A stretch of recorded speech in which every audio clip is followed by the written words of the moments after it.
wish I would have brought my book.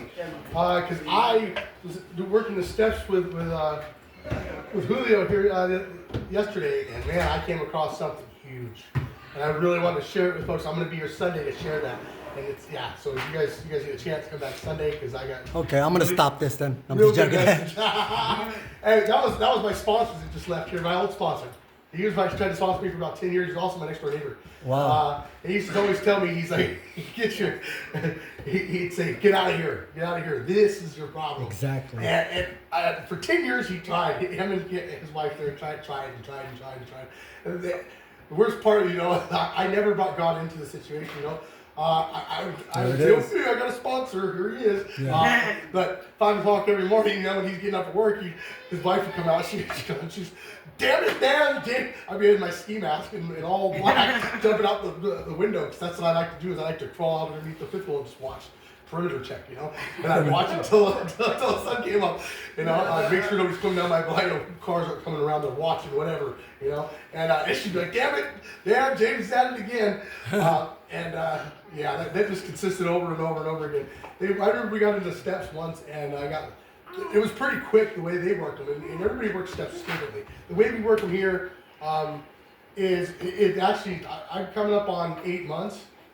Woohoo! And I'm on step, I'm just coming into step, getting ready to come into step 4. But one thing I wanted to share earlier when Julio was up here, and he was saying, how we do the steps and everything. We've got it right here.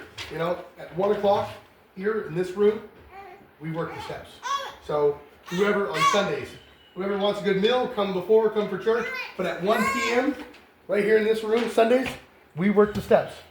Culver, Oregon, baby. And I've learned that even when I've came in before with my selfishness, and I'm like, it's my turn. I'm coming for my steps.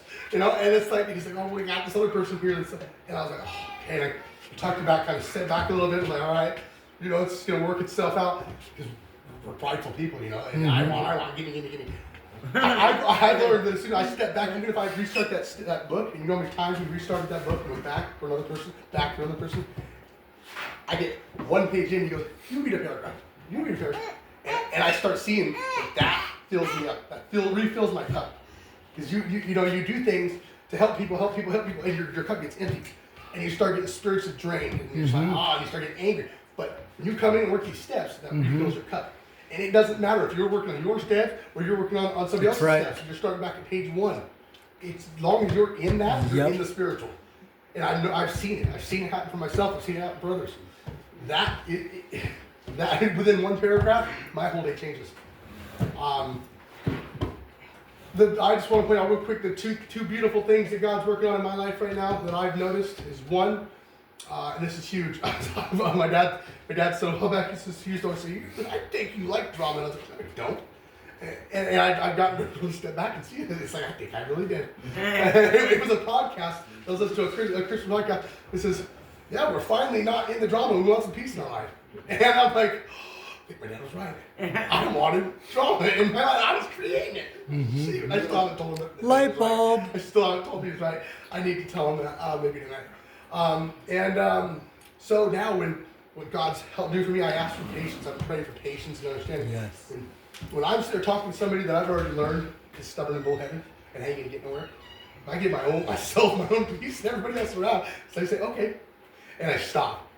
And I just, all right. And disengage and walk away. And that saves so much. That right there has saved me from a lot of frustrations. And I do that a lot. And it's like, whoa, makes a huge difference in my life.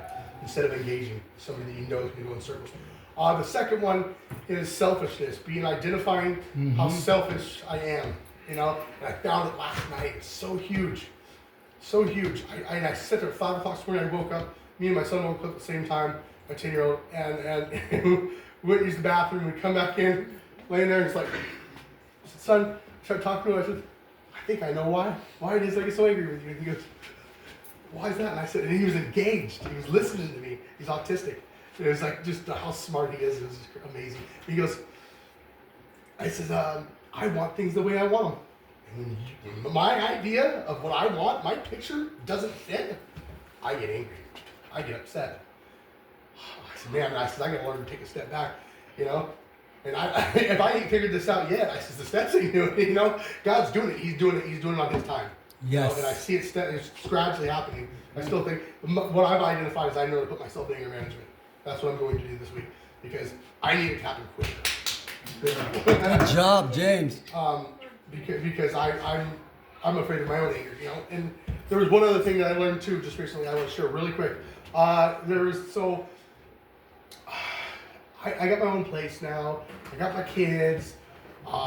You know, I keep things picked up. So I think I've doing it all. You know, think okay, I'm great. Everything's good in life. Mm-hmm. Well, I'm learning more and more each day. And there's actually a lady right here in this room that she had my daughter the other day. They had my daughter, and my daughter went to school on Valentine's Day in Halloween outfit costume, or just Halloween clothes because my mom got me clothes. She's got an enterprise. I don't want your girlfriend washing the clothes. I want to wash them myself. So she takes them, comes out here, and then I'm trying to get them from her. It's like pulling teeth. Oh, you've got other things missing, anyways. So I go to pick up my daughter a little bit later in the evening, and she says, "Hey," she says, "James, it's Valentine's Day, and your daughter's in Halloween clothes." And I'm like, "Oh," I was like, "What? My mom?" I said, "My mom's got these clothes." And I was like, "Thank you. You know, you're right." And then I go and I get in my car and I leave and I said, "James, you just made an excuse." I was like, "That's the truth." I'm like, and I'm arguing with myself. I'm like, "It's a battle. You made an excuse." It's a battle, like, yeah. You need to step it up. I was like, "Oh, I do need to step it up, don't I?" And that's one of the things that God's worked on me. And it's huge. Just hearing one thing. So the beautiful thing is that I'm clean and I'm sober. So now I can hear those little messages. You know, I can just hear the little things, and that helps change my life. It helps me to be able to step it up. And the next thing is, so that's just understanding. The next thing is for me to do it. And so like for example, the last example, when I was laying down today, I went and took a nap after the gym, and I told myself, I'm like, I got an appointment linked to my power bill paid, and my son's got the dentist appointment. I'm like, oh, it'll be fine. You're gonna tooth pulled. He doesn't need to get his teeth.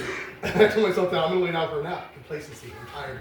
So when I get up, I said, "No, you're not." I said, "You're gonna go pick that boy up." Because I didn't want to argue with him going back to school. I said, "No, you're not.